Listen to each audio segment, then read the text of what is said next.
terus dipatahkan. Orang bunuh diri itu nyeret yang lainnya ke neraka. Nggak boleh. Orang bunuh diri itu kan membuat yang lainnya merasa guilty, merasa seperti gimana, nggak akan bisa move on lagi hidupnya. Untung hari itu wanita itu ketemu saya, bukan karena saya hebat, bukan. Padahal saya nggak mau, saya sudah bilang jangan, dia jangan kesini.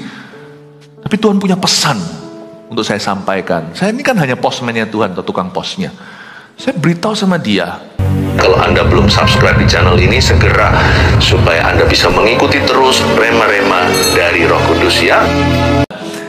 Saya kasih judul ampuni diri sendiri, karena orang yang tidak bisa mengampuni dirinya sendiri itu nanti biasanya merepotkan. Jadi harus dilayani, tak kunjung habis, tak akan pernah pulih-pulih. Sadarkah Anda, kalau kita punya isu dengan diri sendiri, kita nggak akan pernah bisa happy. Ada satu orang di dunia ini yang patut kita ampuni karena Yesus sudah mengampuninya. Itu dirimu. Tapi mengampuni bukan berarti menerima diri apa adanya, tidak mau berubah loh ya. Mengampuni diri sendiri itu artinya mengoleskan darah Yesus atas batinmu yang terluka. Di area gagal Anda, mari kita menerima kasih dan anugerah. Learn to feel loved. Untuk merasa dicintai. Filipi pasal yang ketiga, ayat ke-12 sampai 21, ambil catatan, kita akan belajar sesuatu. Ayat 12 bunyinya, Paulus berkata, bukan seolah-olah aku telah memperoleh hal ini atau telah sempurna, melainkan aku mengejarnya, kalau-kalau aku dapat juga menangkapnya. Karena aku pun telah ditangkap oleh Kristus Yesus. Saudara-saudara, aku sendiri tidak menganggap bahwa aku telah menangkapnya. Tetapi ini yang kulakukan. Aku melupakan apa yang telah di belakangku dan mengarahkan diri kepada apa yang di hadapanku. Dan berlari-lari kepada tujuan untuk memperoleh hadiah, yaitu panggilan sorgawi dari Allah dalam Kristus Yesus. Karena itu, marilah kita yang sempurna berpikir demikian. Dan jikalau lain pikiranmu tentang salah satu hal itu akan dinyatakan Allah juga kepadamu. Tetapi baiklah tingkat pengertian yang telah kita capai, kita lanjutkan menurut jalan yang telah kita tempuh. Coba katakan pada orang kanan kirinya, Jesus loves you, supaya orang itu merasa dikasih Yesus. Saya baca ayat 12, saya jelaskan. Bukan seolah-olah aku telah memperoleh hal ini atau telah sempurna, kata Paulus, melainkan aku mengejarnya, kalau-kalau aku dapat juga menangkapnya. Karena aku pun telah ditangkap oleh Kristus Yesus. Never punish a learner. Selama Anda tahu bahwa Anda masih belajar dan Anda aktif imannya untuk belajar sesuatu, selama kita tidak beralasan, ya sudahlah, aku menyerah. Kita mau mencoba lagi, jatuh bangkit lagi, seperti kata Amsal, 7 kali orang benar jatuh. Tidak ideal sih, semoga nggak pernah jatuh. Tapi kalau kita jatuh, bangkitlah lagi 7 kali, dia akan bangun. Never punish yourself, karena when you are still on the way. Jangan menghukum diri sendiri, karena Anda masih dalam perjalanan menuju sempurna. Disinilah problema masalah bunuh diri di negara tertentu. Korea paling tinggi hari ini. Karena kurang kasih. Dan mereka tidak sadar mereka dikasih dan bahwa Tuhan belum selesai. Tentunya kita jangan sengaja berbuat dosa. Tapi semua dosa itu disengaja. Gak ada orang yang berkata, aku gak tahu. Kalau nggak tahu mana bisa merasa bersalah. Jadi kita tahu. Jadi kata-kata itu sebenarnya ironis. Ya, jangan sengaja berbuat dosa, tapi kalau berdosa, bangkitlah. Semua dosa ya disengaja. Saya tahu. Tapi selama di hati kita itu masih ada keinginan untuk berubah, hargai itu. Dan jangan terlalu berlebihan menghukum dirimu. Malahan jangan sama sekali. Orang bunuh diri itu, saya selalu menyebut saya selalu menjelaskan dalam bahasa saya.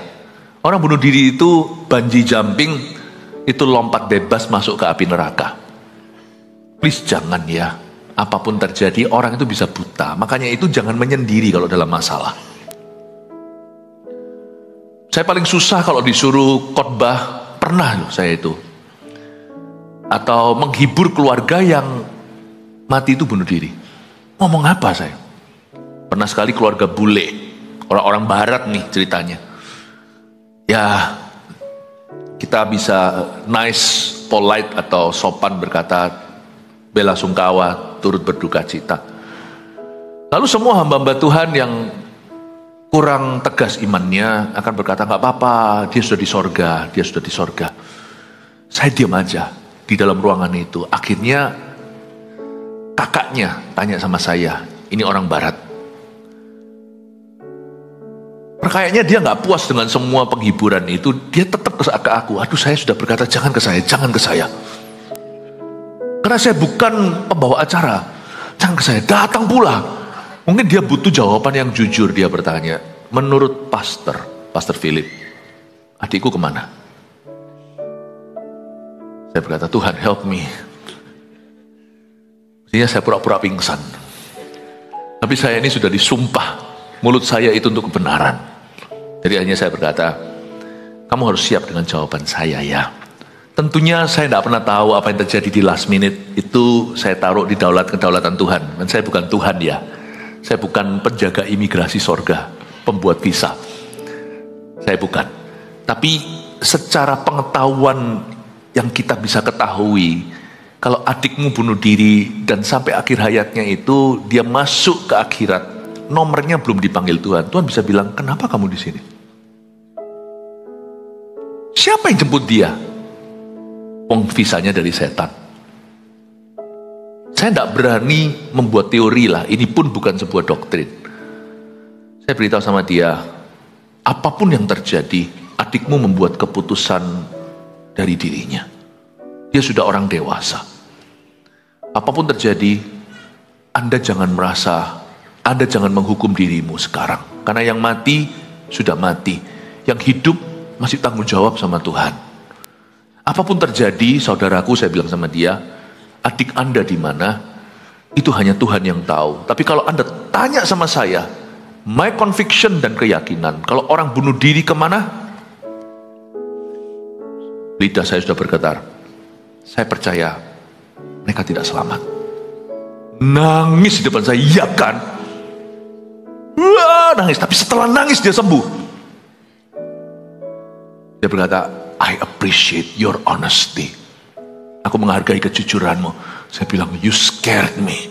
Kamu membuat aku ketakutan tadi dengan menangis kayak gitu. Wah, gitu. Dia berkata, but you liberated me. Kamu membebaskan saya. There's nothing I can do, right? Tidak ada yang bisa saya lakukan. Tidak bisa. Sayangnya sudah terlambat sudah. Tapi jangan jadi Tuhan ya. Jangan sekali-kali mencoba jadi Allah. Dan tidak ada orang memaksakan adik Anda membuat keputusan sendiri. Yang pasti ini menjadi sebuah luka yang tidak bisa sembuh. Suatu hari di sorga biarkan kuasa Tuhan menghapus memorimu akan ini. Kalau tidak gitu bagaimana kita bisa bahagia selama-lamanya di sorga tahu seseorang di api neraka yang kita kenal dan kita sayangi.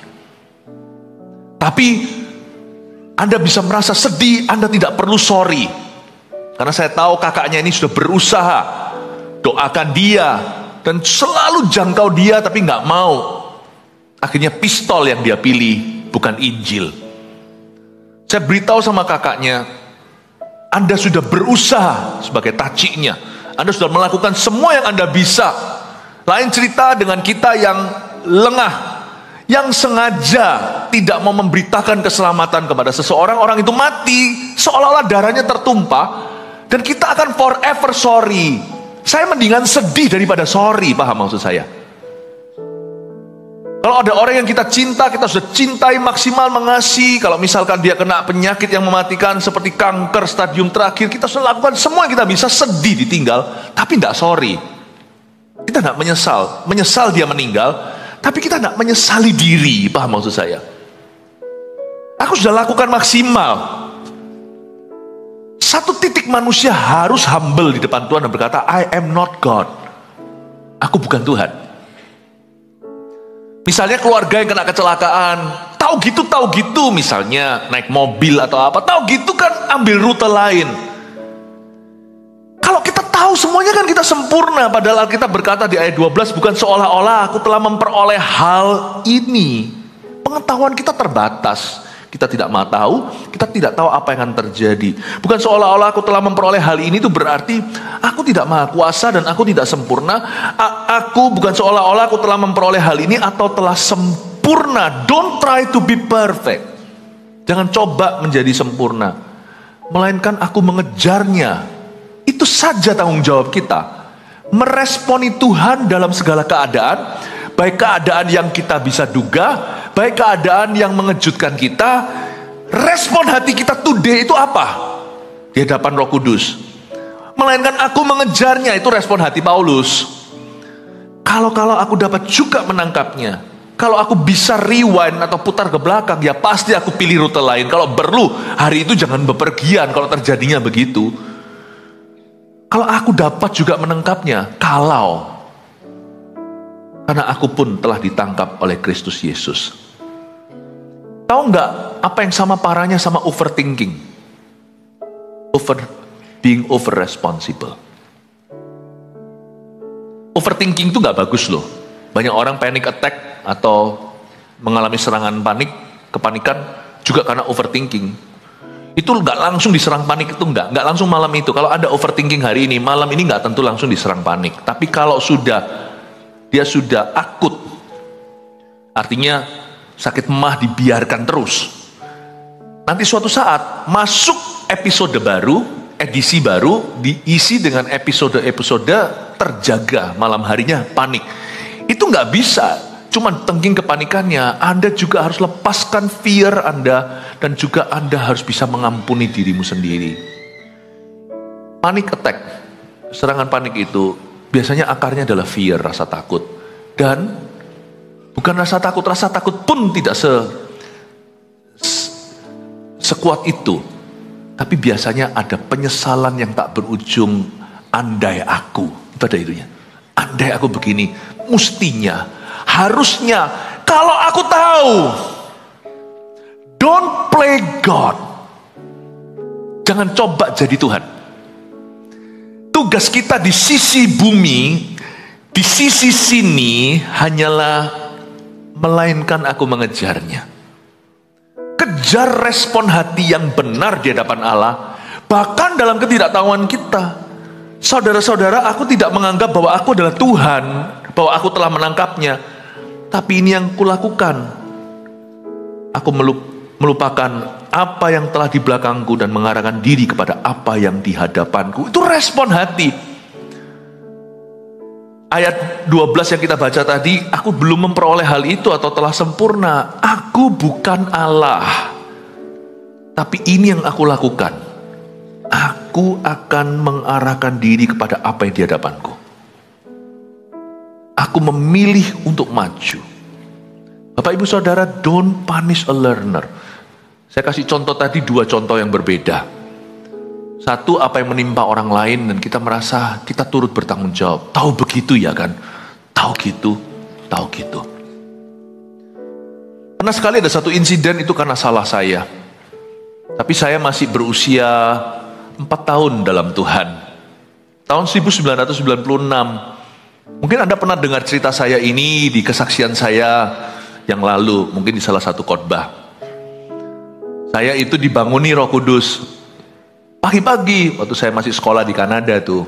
Saya sudah lulus tahun 96. Tapi saya masih tinggal di situ, masih pelayanan. Saya dibangunin, saya harus injili satu orang teman yang saya baru kenal waktu itu di Konsulat Indonesia waktu ada 17 Agustusan. Lalu saya ajak dia ke gereja. Pelayanan saya di PAW. Jadi saya ajak dia, jadi tempat terdekat yang saya bisa bawa dia adalah persekutuan, bukan persekutuan doa, tapi doa musisi, biar dia ikut sekalian, karena di dalamnya ada sharing firman.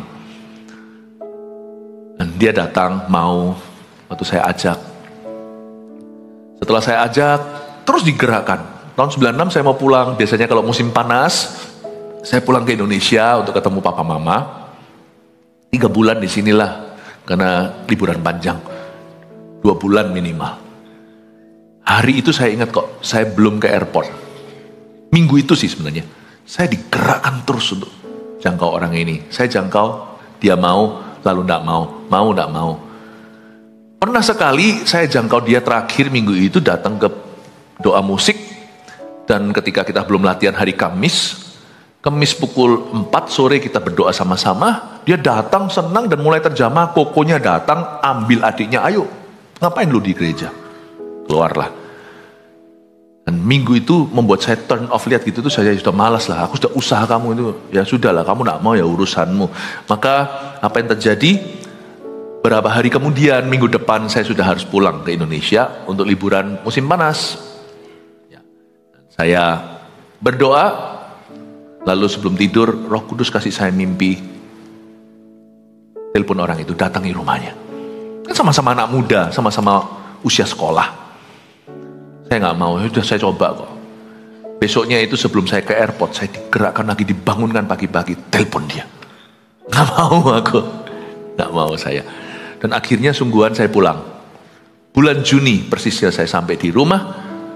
Bulan Juni tahun 96 itu dia dan kokonya lompat dari apartemen. Hai, lagi dalam pengaruh narkoba. Dua-dua lompat. Diajak kakaknya lompat. Narkoba. Dari lantai 16 kalau nggak salah. Tahun 96 bulan Juni. Kok banyak 6-nya ya, saya pas superstisi ya. Nggak tahu apakah ada kebetulan di dalamnya. Mati satu. Yang mati adiknya. Kokonya hidup. Patah semua, adik mati. Itu saya di Indonesia, teror hati saya.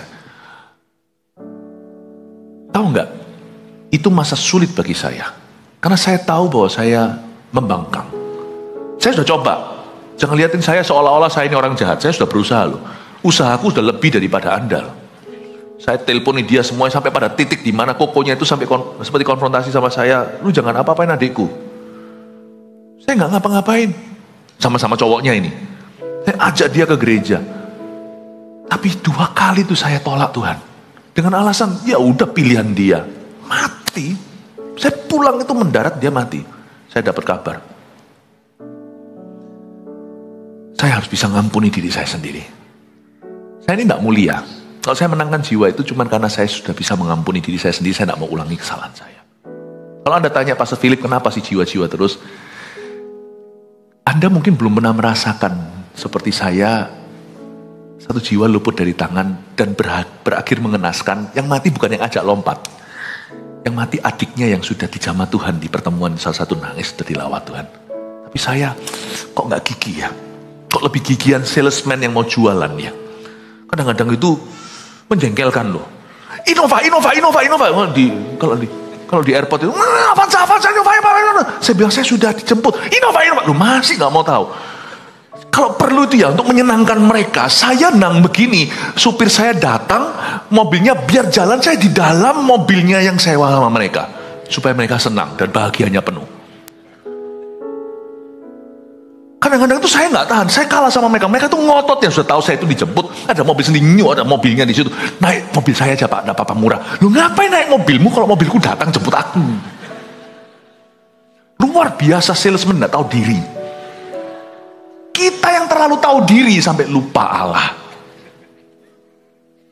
Saya harus bisa ampuni diri saya sendiri. Tapi pada akhirnya tahu nggak saya sembuhnya gimana?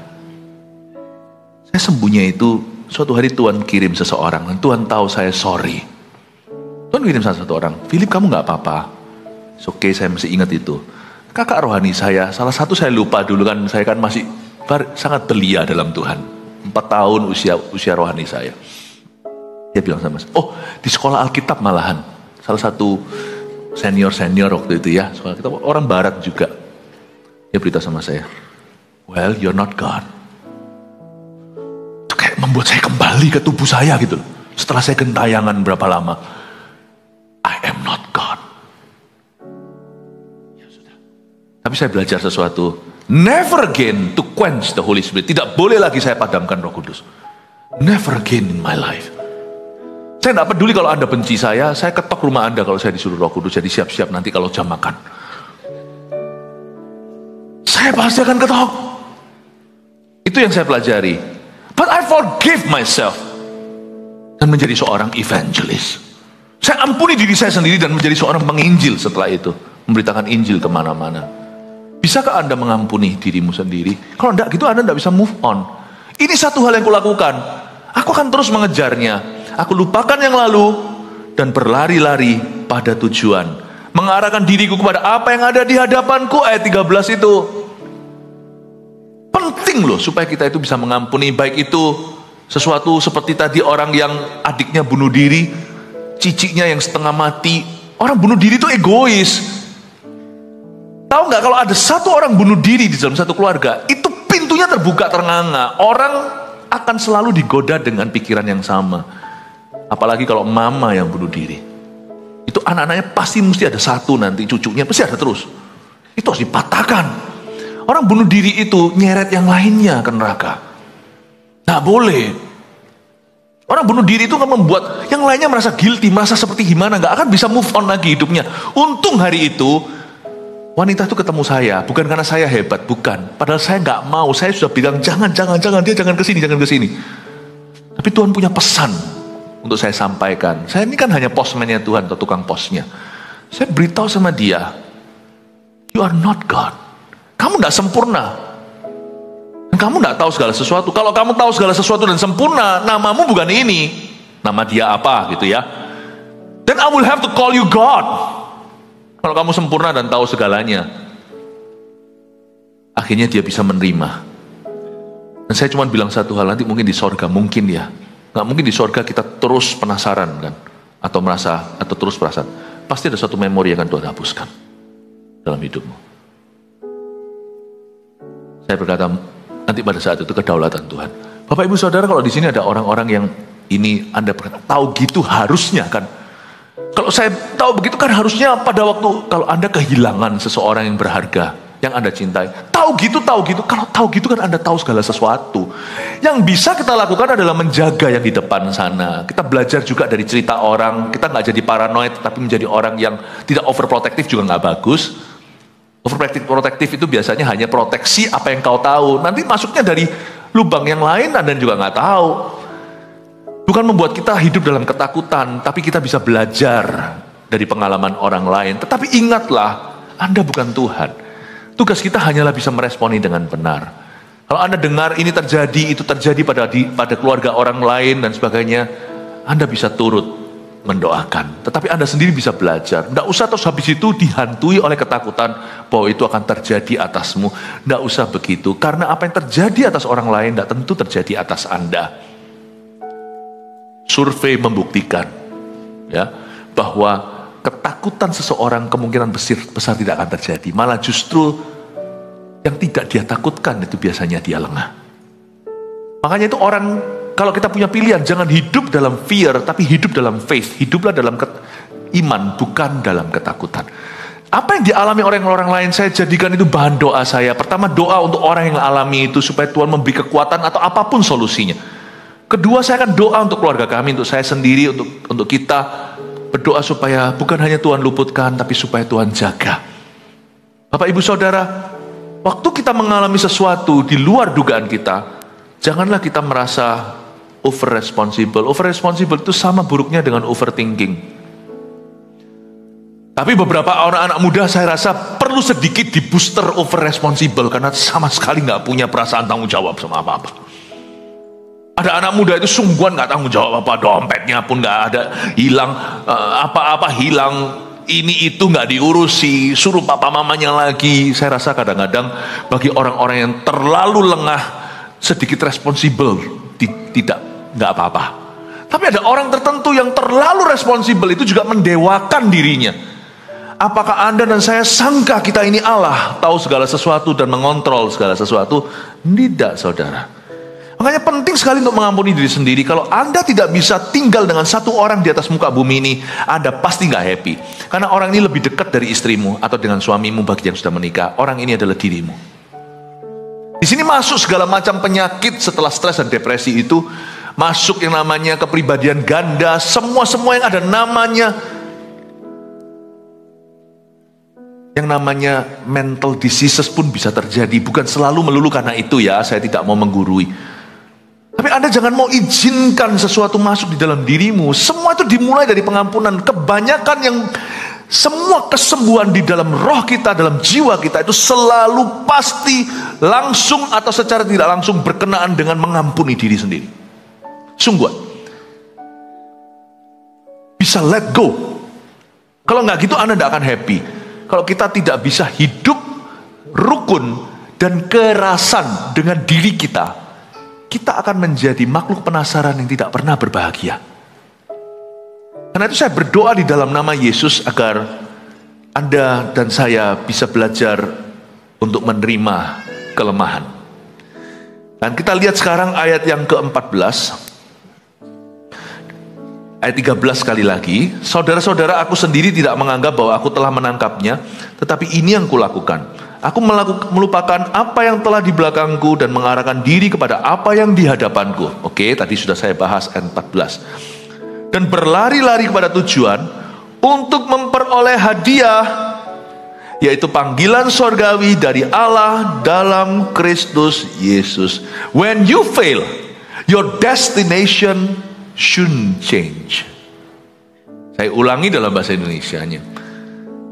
Jika kita jatuh, destinasi kita tidak boleh berubah. Kita harus tahu kebenaran. Kebenaran itu sabuk pengaman. Janganlah apa kata perasaan. Segala sesuatu harus ditimbang dan ditimang oleh firman Tuhan. Kebenaran itu tidak tergantung apa kata gua. Repot sama orang begitu. Nggak ada fondasinya. Zaman ini kan zaman edan. Coba lihat, coba sekarang. Puji Tuhan, moralitas di Asia jauh lebih bagus masihan. Di Indonesia apalagi. Kita bersyukurlah dalam segala kekurangan kita. Kita masih lebih baik. Kalau Anda pergi ke daerah-daerah barat tertentu itu sulit. Kalau Anda sebut he dalam bahasa orang ketiga, dia kalau di dalam bahasa Inggris itu kan nggak seperti bahasa Indonesia netral. Dia itu bisa he, bisa she. He itu artinya dia laki-laki, she itu dia perempuan. Hati-hati loh, di sana bisa dituntut secara hukum kalau Anda panggil satu orang jelas-jelas pria. Ada kumisnya lagi, laki-laki Anda sebut he, dia bisa marah. Kenapa kamu menghakimi aku? Aku bukan he, aku she. Bingung aku. Repotlah.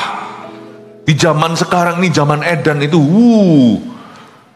apalagi kalau satu orang, supaya netral, gender neutral ya. Netral secara gender, secara seks maksudnya, secara kelamin. Aneh. Dia nggak mau disebut he atau she. Kita harus menyebut dia them, mereka. Mereka jelas-jelas saya ini kucek-kucek mata. Lihat cuma satu orang kok bisa majemuk itu mana. Tapi dia netral. Kamu harus panggil aku they. Mereka. Ampun. Bingung saya. Kebenaran itu apa? Nggak ada. Kebenaran itu terserah gua. Kalau saya bilang saya kaktus, aku kaktus. Mau apa? Coba lihat kanan kiri Anda itu. Itu lihat di sebelahmu itu karpet. Karpet atau manusia? Bingung ya? Kebenaran tidak tergantung itu semuanya. Makanya puji Tuhan, kita punya satu buku, Why I Love the Bible. Kenapa saya tidak boleh meninggalkan buku ini? Karena buku ini cuma satu-satunya buku tentang Tuhan yang sah. Karena kita sebagai orang percaya ya, jangan menilai orang lain, kepercayaan beda, tapi ini keyakinanku. Saya bersyukur dan saya tidak mengubah pengakuan saya. Sampai matiku percaya, this is the only book about God. Anda bisa baca buku yang lain itu semua hanyalah suplemen saja. Disinilah, ini hilang. Hidup kita tidak ada kebenaran. Yuk jadi kaktus, yuk jadi landak. Sana apa? Saya ini pel-pelan. Kita ini manusia, Kejadian pasal pertama, dicipta dalam gambar dan rupa Allah. Maka mereka disebut laki-laki dan perempuan, jelas sekali hanya dua. By ciptaan loh ya, bukan by opini. Kalau tidak ada ini, what is truth? What is the truth? Apakah itu kebenaran? Ini loh fondasinya. This is the only book. Cuman Kejadian sampai Wahyu 66 buku. Jangan minta tambah lah. Tapi ada nanti yang Alkitab yang lebih banyak, ya nggak apa-apa lah. Silakan mereka mau baca. Ada yang mau baca banyak. Saya 66 aja nggak pernah bisa lulus. Saya nggak bisa enggak. Makanya kita itu sebelum mengampuni diri sendiri, kita juga harus tahu kehendak Allah. Kalau enggak, kita akan menerima diri sendiri dalam versi gila. Saya kaktus tadi. Ada orang yang berkata, aku mau menikah sama kecoa. Pernah dengar nggak itu? Saya nggak pernah cek yang gitu-gituan, tapi teman-teman katakan di Jepang ada istriku kecoa. Saking cintanya gua makan. Semacam itu loh. Karena dunia kalau sudah tidak punya firman, apa itu kebenaran? Karena itu kalau disebut mengampuni diri sendiri itu juga tricky. Ada orang berkata, aku memang lahir begini, mau apa? Enggak. Itu bukan mengampuni diri sendiri dan menerima diri sendiri. Itu menerima dosa. Kita harus tahu dulu diri kita siapa dari firman Allah. Lalu kita lihat standar Allah dan kita compare dalam usaha kita untuk mengejar dan melupakan yang lalu, berlari-lari pada tujuan. Though you fail ketika Anda jatuh, destinasi tidak berubah, fondasi tidak berubah. Anda bisa jatuh hari ini dalam dosa. Anda yang sudah tahu kebenaran, tahu kembali ke apa? Go back to what God says. Kembali kepada firman Allah. Apa kata Tuhan, bukan opini manusia atau apa kata dunia. Itu gak hanya soal gender, tapi semua kebenaran. Dan destinasinya gak berubah. Nah di sini fondasinya gak berubah kan? Destinasinya gak berubah. Misalnya kalau ada satu orang suami istri, lalu suaminya selingkuh nih. Sekarang nih zamannya malah kebalik, kadang-kadang istrinya. Kalau datang konseling dengan kami, saya kasih contoh, nggak bisa. Kita tahu kebenaran, destinasinya tetap sama, yaitu mereka harus memperjuangkan pernikahan mereka untuk pulih. Jatuhnya itu baru atau sudah lama, jatuhnya sedikit atau banyak, jatuhnya itu dangkal atau dalam, kembali kepada firman dan berlari-lari tetap kepada tujuan, yaitu untuk memperoleh hadiah, yakni panggilan sorgawi dari Allah dalam Kristus Yesus ayat 14. When you fall, waktu Anda jatuh, destinations don't change. Anak muda sudah melakukan, berbuat atau bersetubuh sebagai suami istri padahal belum diberkati. Peduli amat papa mamanya oke atau enggak. Mungkin ada papa mamanya konservatif atau lebih tradisional, atau papa mamanya sudah open minded, terbuka pikirannya. Menurut saya bukan itu. Open minded apa? Bukan, kembali ke firman. Peduli amat papa mamanya oke enggak dengan mereka itu Seven-Eleven atau mereka tinggal bareng. Dulu saya sempat salah ngomong, diketawain, kumpul kerbau. Bukan itu Pastor Philip. Kumpul apa? Ya, apa bedanya sama kerbau? Saya nggak tahu papa mamanya oke nggak. Kalau mereka datang ke gereja harus berdiri kuat. Gereja itu tempat pengampunan, tapi gereja adalah rumah sehat, bukan rumah sakit. Orang sakit harus jadi sehat. Bukan orang sakit diterima penyakitnya, tapi disembuhkan penyakitnya. Dan kalau mereka datang pada kami, maka kami akan memberikan konseling begini. Kamu masih serius nggak sama dia? Mau ke jenjang pernikahan nggak? Iya. Ya udah, kembali ke kekudusan. Destinasimu nggak berubah. Holy matrimony, yaitu pernikahan kudus di pelaminan. Itu berarti mulai sekarang ini, entah kapan kamu menikah, masih rencana sih. Ada juga yang belum berencana. Ada yang berkata 2 tahun lagi, ada yang berkata 2 bulan lagi. Saya tetap akan pegang teguh berkata, no sex from now on. Lo kan enak Pastor Philip, tinggal sebulan aja lalu habis itu baru berhenti melakukan. Oh nggak bisa. Biasanya setiap orang yang diberkati di gereja kita, saya pasti akan memberi mereka wanti bahwa Tuhan itu nggak bisa dimanipulasi. Tuhan tahu loh hatimu. Jadi misalkan Anda bertobat, 2 minggu depan ini tinggal pemberkatan nikahnya. Saya kan nggak bisa rewind waktu. Kalau saya bisa rewind waktu kan bisa diuji. 2 tahun jangan melakukan, ya kan? Tapi kalau cuma tinggal 2 bulan, cuma tinggal 2 minggu gimana ayo? Orang Jawa Tengah bilang kepiye. Gimana nih? Saya akan beritahu sama dia sejujurnya. Saya bilang, saya bisa melakukan liturginya. Tapi yang punya hadirat itu Allahnya. Jadi ada 2 macam pernikahan waktu masuk menabur. Kalau Anda bisa masuk ideal, menjaga kekudusan, praise the Lord. Ya, tidak melakukan kesalahan, sekalipun kita tetap orang berdosa loh, tidak salah apa-apa. Tapi kita menjaga. Kita betul-betul memelihara kekudusan Allah dalam hubungan kita, karena kita kejar berkat supaya jangan sampai kita ditolak seperti Esau ketika meminta berkat itu. Masuk ke sana. Idealnya orang masuk ke pelaminan, teng teng teng teng. Sekarang jarang ya orang pakai lagu itu ya.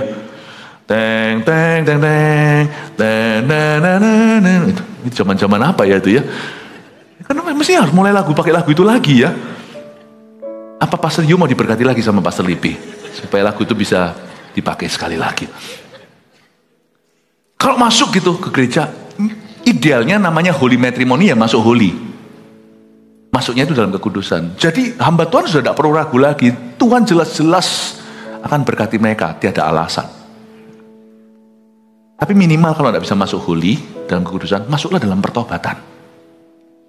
Dan semakin dekat ke hari hanya, semakin susah bertobat. Karena kita tahu, sudah kecolongan, ini sekarang kita tidak pernah bisa menguji diri sendiri, kita serius nggak untuk menjaga itu. Jadi saya akan ngomong terang-terangan. Sorry, hari itu saya berkati. Tapi cuma ada 2 tanda nanti. Anda kehilangan hak sulung atau enggak. Kalau tiba-tiba hadirat Tuhan tiba, saya nggak berkuasa. Sungguh-sungguh memberkatimu, pengampunan diberikan. Kalau enggak, pengampunan diberikan. Tapi bayar belakang. Tetap Tuhan ampuni dosanya. Tapi akan ada masa-masa kering di dalam pernikahanmu tahun-tahun ke depan. Untuk mendetoks semua kok enaknya gitu aja. Terus habis itu menipu Tuhan. Tapi kalau untung kamu ngomong, ini skor bagi kamu. Kalau kamu tidak ngomong, pendeta kecolongan, tidak tanya, Tuhan anggap kami malpraktek. Makanya saya selalu tanya setiap orang yang diberkati di FLC di gereja ini. You sudah lakukan tidak?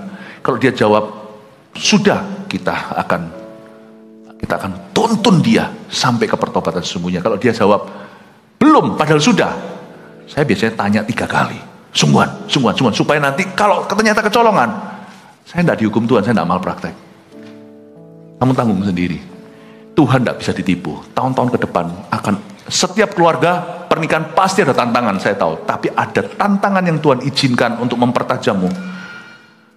Tapi ada tantangan yang Tuhan izinkan untuk menobatkanmu. Itu beda. Ada satu tantangan yang Tuhan izinkan untuk memberkatimu lebih. Ada tantangan untuk mendetoks kamu. Saya bilang tahun-tahun ke depan Tuhan tidak bisa dibohongi. Pendeta bisa.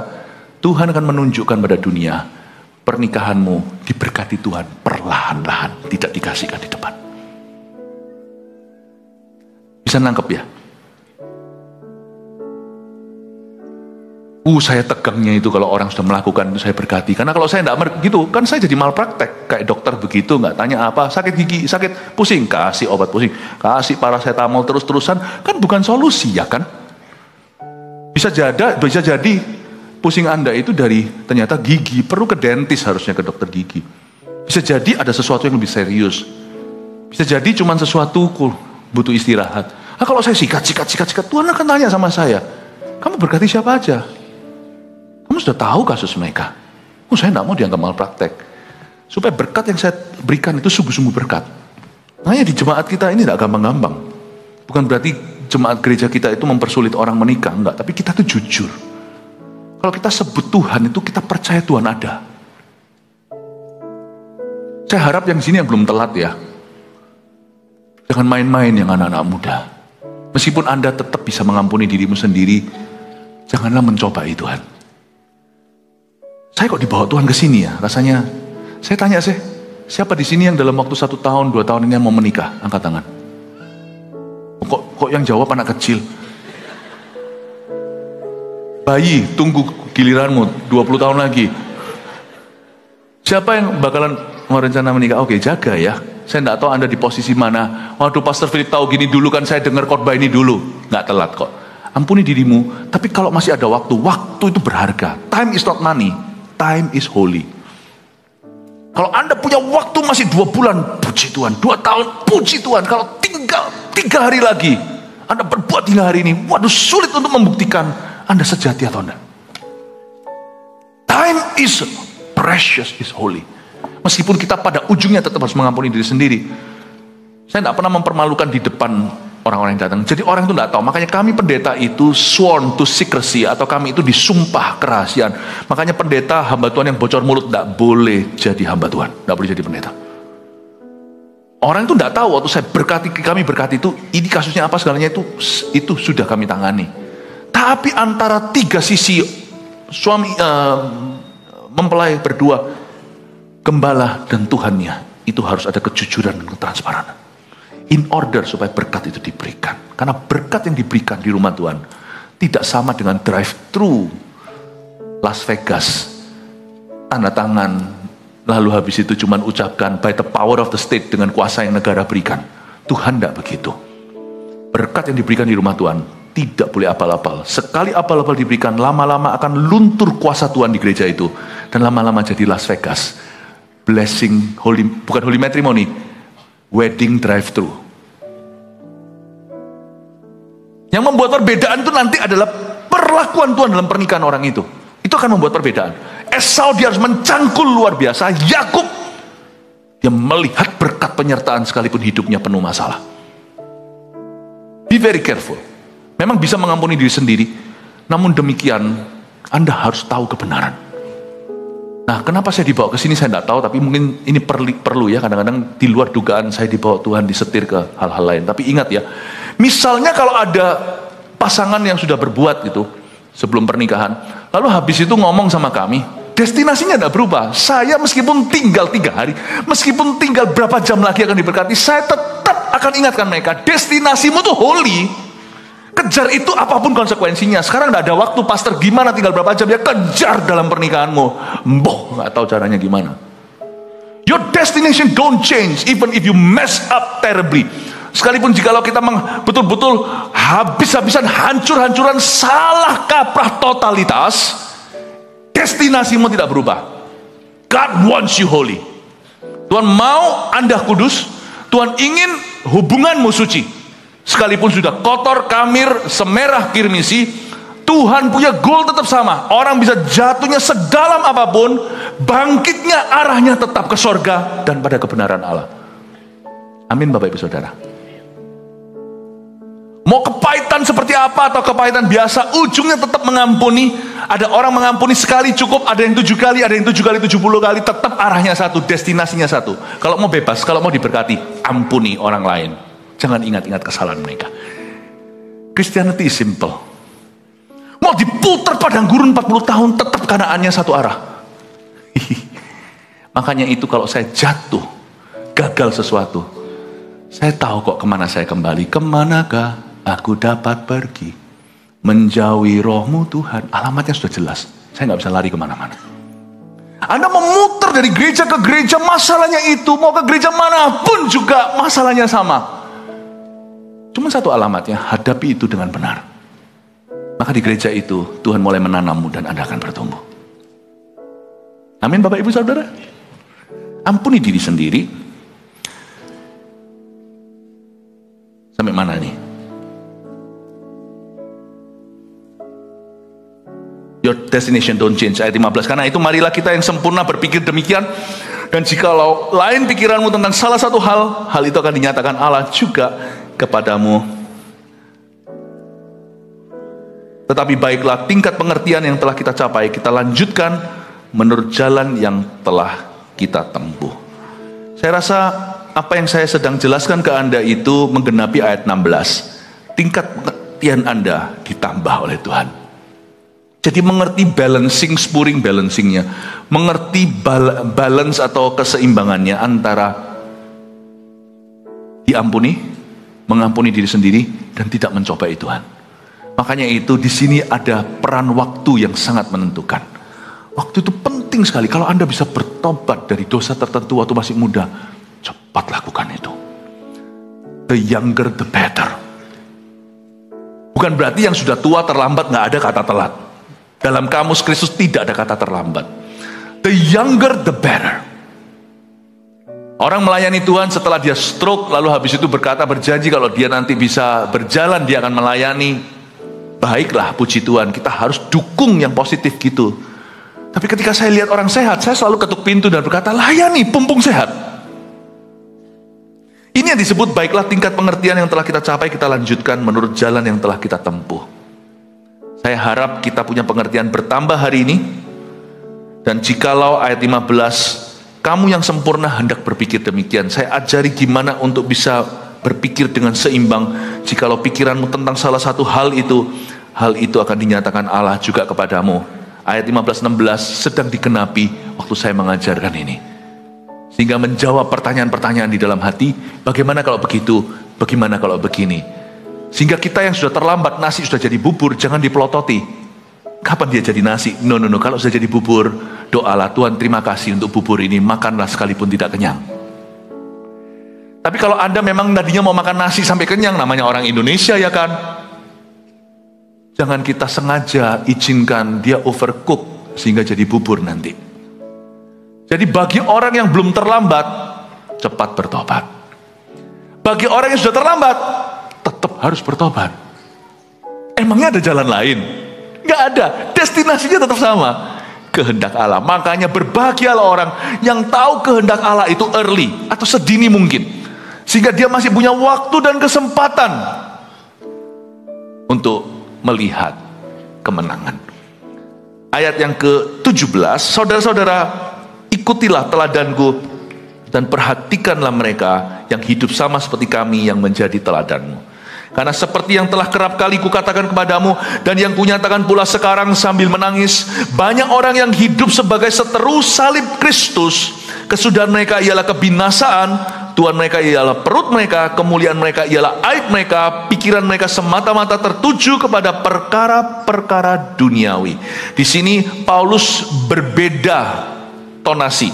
Kalau di ayat sebelumnya dia sangat toleran, dia berkata, sudahlah guys, kita itu nggak sempurna, berlari-lari kepada tujuan untuk memperoleh hadiah. Jangan sticky lah, kalau memang kita salah, cepat bisa ampuni diri sendiri, move on, lanjut.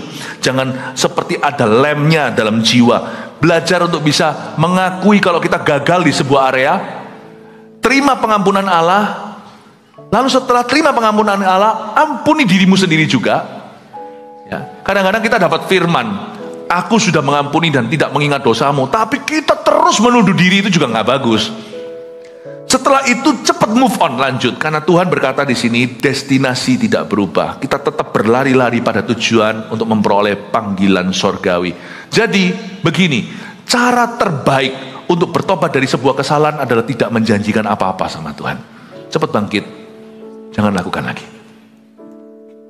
Dan biasanya orang yang melakukan kesalahan dan sudah lengket hatinya, dia sudah kadung atau terlanjur merasa kotor atau guilty alias bersalah. Biasanya dia akan berkata, sekali lagi juga gak ada bedanya. Gak bisa berpikir gitu. Di Alkitab ini diajarkan, bukan seolah-olah aku telah menangkapnya, tapi aku harus mengejar Kristus. Jadi kalau kita salah dan kita jelas salah, gak usah pakai alasan, aku salah karena dia yang ajak, aku salah karena keadaan memaksa. Jangan, salah ya salah, hadapi dengan kesatria, hadapi dengan gentleman di depan Tuhan. I was wrong, titik, forgive me. Dan Tuhan itu dengan senang hati mengampunimu. Masa Tuhan gak tahu sih mati di kayu salib itu? Masa Tuhan ampuni hanya 5 tahun hidupmu? Tuhan mati di kayu salib itu mengampunimu seumur hidupmu. Jangan give up. Kalau kita salah, kita datang ke Tuhan ngomong apa adanya, Tuhan tuh ampuni. 1 Yohanes pasal 1 dan pasal 2 dikatakan, aku berkata gini anakku, kata Yohanes, supaya kamu jangan berdosa. Tapi jikalau ada yang berdosa, ketahuilah kamu punya perantara, yaitu Yesus Kristus. 1 Yohanes pasal 1 dikatakan begini, dan kalau kamu mengaku dirimu tidak berdosa, kamu berdusta dan menjadikan Allah pendusta. Tetapi kalau kamu mengakui dosamu, Allah itu setia dan adil, Dia akan mengampunimu dari segala kesalahanmu dan menyucikanmu dari segala dosamu. Tuhan itu baik. Jadi saya yakin waktu di Kalvari itu Tuhan mati bukan untuk tahun pertama hidup kita. Waktu bayi rohani kita dimanja, ditimang-timang, setelah itu Tuhan tuh strict sama kita. No, Tuhan tahu produk apa yang Dia beli. Tuhan tahu waktu Tuhan dapat kita ini produk yang masih bisa kembali rusak. God knows it. Jadi waktu Tuhan beli Philip ini merek elektronik ini, Tuhan tahu ini makanan rusak, spare partnya, kadang-kadang gagal, kadang-kadang bandel. Saya masih bisa. Tuhan itu kalau terima saya dalam suka dan duka seperti orang menikah. Dia terima saya dalam kelemahan saya seumur hidup saya. Dengan pengetahuan itu kalau saya salah sesuatu atau gagal di satu area, saya datang ke Tuhan apa adanya dan berkata, I'm sorry. Setelah saya terima pengampunan, supaya saya tidak kembali ke dosa lama itu, saya harus bisa ngampuni diri saya sendiri dan berkata, bukan it's okay untuk saya lakukan itu lagi, tapi ya sudah terjadi, nasi sudah jadi bubur tadi, aku syukuri bahwa aku belajar sesuatu.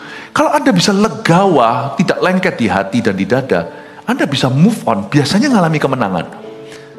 Orang-orang yang tidak bisa lepas dari kecanduan atau dari belenggu dosa itu adalah orang-orang bukan dosanya yang membelenggu dia, perasaan bersalahnya.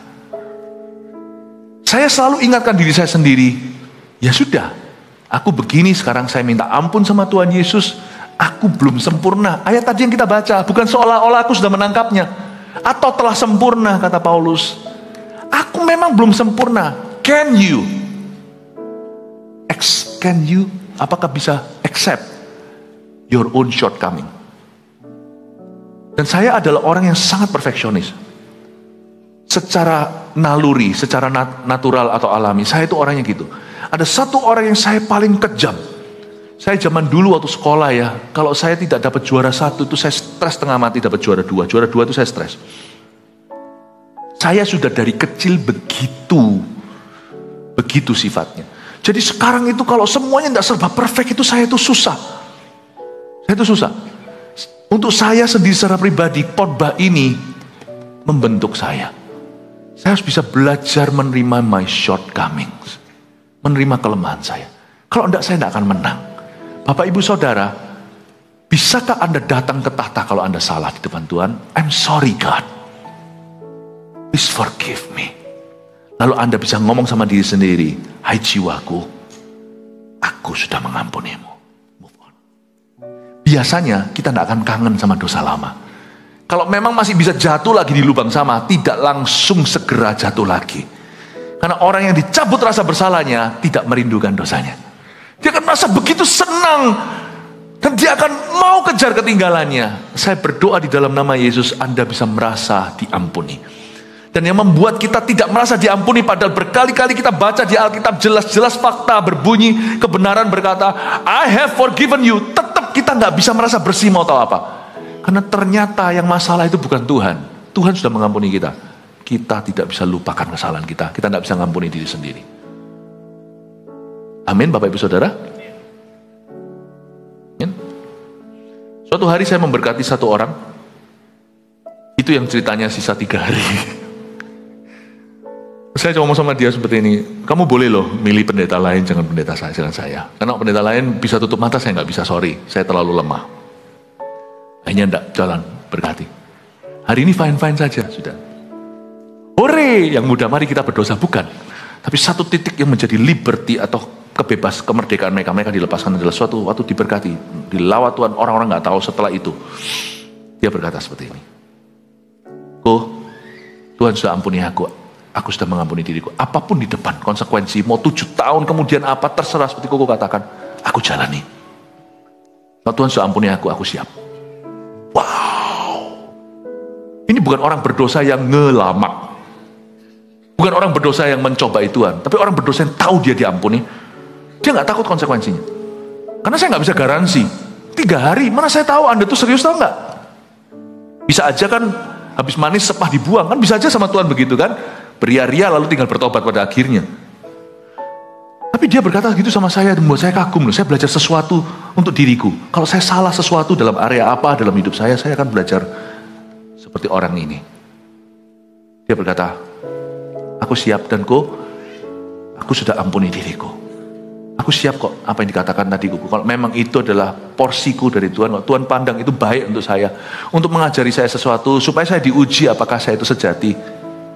I'm ready. Saya lihat dia dan berkata, wow. Dalam hati saya tidak bisa bilang apa-apa. Saya bilang, ini loh pertobatan. Bukan, nyesel tahu gitu, aku udah berbuat begini, tahu gitu emangnya bisa diapain kalau nasi jadi bubur? Coba masukkan kembali lagi ke dalam rice cookernya. Bisa jadi nasi? tahu gitu, orang yang tahu gitu, nanti akan mundur dari Tuhan dan justru masuk dalam dosa yang besar. Tapi orang yang berkata, ya sudah, mau apa, tinggal 3 hari, puji Tuhan kalau ada 3 bulan. Aku terima bahwa itu semua aku lakukan dengan sengaja. Aku mengaku terang-terangan di depan sorga dan berkata, aku salah ya Bapak, seperti si bungsu itu. Aku siap konsekuensinya, makan sebagai upahan juga gak apa-apa. Aku siap asal Bapak terima. I forgive myself. Singkat cerita, saya lihat hari ini mereka berjalan dalam berkat Tuhan. Gak fair ya Tuhan ya?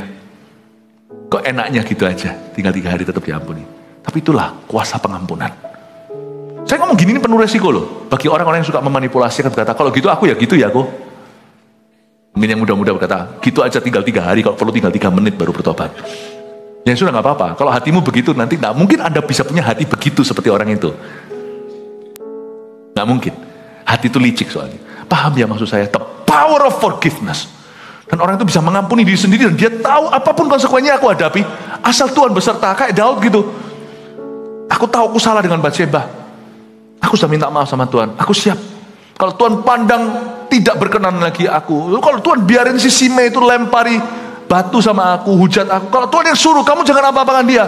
Biar Tuhan lakukan semua ini. Aku legawa. As long as aku tahu, selama aku tahu, He has forgiven me. Dan aku setuju dengan Tuhan, I forgive myself. Aku akan berjalan dalam repentance, dalam pertobatan. Itu orang kayak gitu terjamin. Pengampunannya asli. Tapi orang yang begini gak bagus. Yaitu orang-orang yang hidup sebagai seteru salib Kristus. Ayat 18 tadi. Ini orang-orang yang bukan lagi menyesali dosanya. Udah lewat titik frustrasi. Bukan cari pengampunan, tapi pembenaran. Nah ini lain. Orang seperti ini sudah disebut bukan orang berdosa, tapi seteru salib Kristus. Ini beda ya. Aku memang lahir begini, malah justru jadi predator. Itu lain cerita. Kalau orang gagal dia menyesali, dia diampuni. Tapi ada orang yang menjadikan itu karir. Ada orang yang menjadikan itu sebagai, dan mulai menyesatkan dan mulai menjadi predator lah ya. Ini seteru salib, yaitu orang-orang yang membenarkan dosanya malah bangga.